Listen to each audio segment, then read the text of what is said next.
The idea to develop an American Sign Language CRC study guide began about 5 years ago. We chose to use the CRC Guide to Success 8th edition.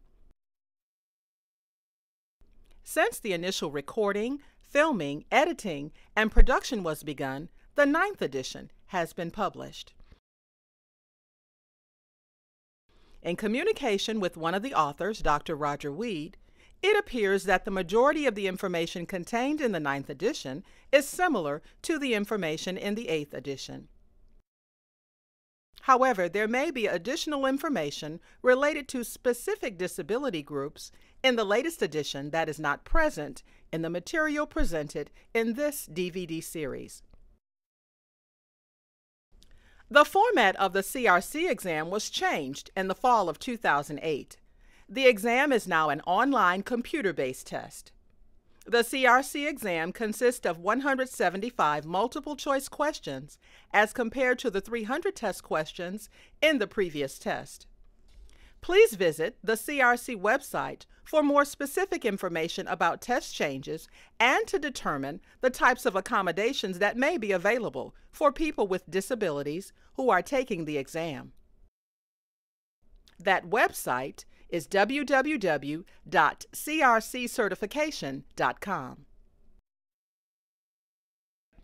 We would like to thank Mr. Paul Cornwall, Mr. Robert Turner, and the administrators of the Georgia Department of Labor, as well as the Georgia Vocational Rehabilitation Program for hard work and support to make this project possible.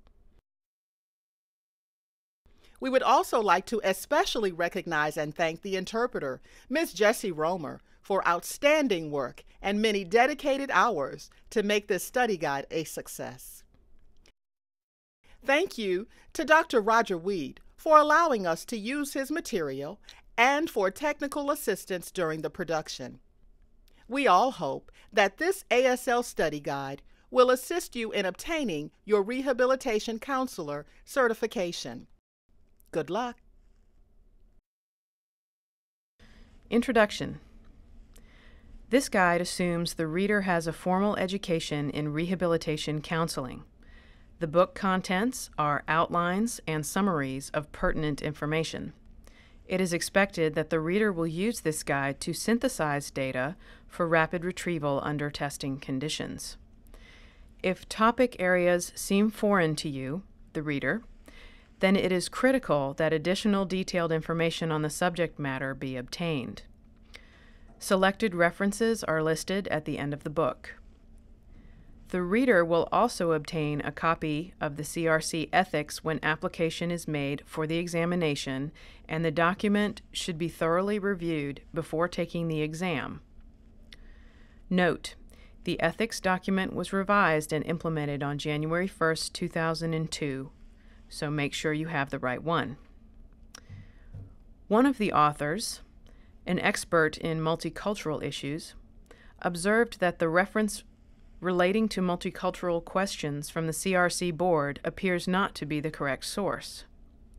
The book listed is one which is very familiar to him, yet questions that candidates stated were on the exam could not be answered from information in the suggested text. As of this writing, the CRCC has not responded to our inquiry about references for multicultural questions. Additionally, the reference list that is part of the CRC application is very old. As of June 2004, it still has not been updated, although the Executive Director reports that it is being worked on. Within the past year, the structure of the CRC exam has been changed to be more in line with the Council for Accreditation of Counseling and Related Educational Programs, the CACREP. Although we have been assured that the basic pool of questions remain, the practical effects of this change will emerge over the next year or so. The certification exam consists of 300 multiple-choice questions. There are 2 sessions, morning and afternoon, both of which have 150 questions.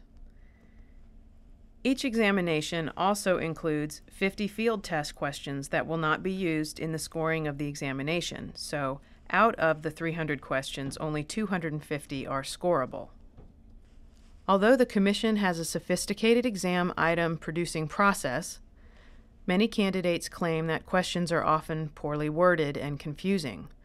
Some who claim they are experts in some of the subject areas on the exam assert that answers are not apparent, or the wording of the question does not provide a proper foundation for answering the question. Therefore, read them carefully. In Part 1, there is a list of 12 knowledge domains that CRCC uses to develop the test. Read them closely, and if some areas are unfamiliar, make sure you have filled in the blanks before taking the test. Information contained in this guide is presented in logical order, beginning with the historical foundations of rehabilitation, including recent history, ethics, and diversity issues. History is followed by vocational aspects of rehabilitation and vocational theories, which outlines relevant authors and concepts that have influenced rehabilitation. Next is assessment in rehabilitation, which covers appropriate terms and tests. Statistics, used to interpret testing information, is presented next. This chapter offers definitions of various terms related to reliability, validity, and other important topics. Following statistics is the medical and psychological aspects of disability chapter. A wide variety of disabilities are included. There is no separate psychological aspects section since the CRC exam does not ask many questions on this topic. The Counseling Theories chapter lists a number of the more popular theories with terms and other important information. The appendices contain sample questions with answers, test-taking hints, reference list, and an evaluation form for this guide. We urge all readers to send us a candid evaluation after taking the exam so we can improve this guide. Good luck!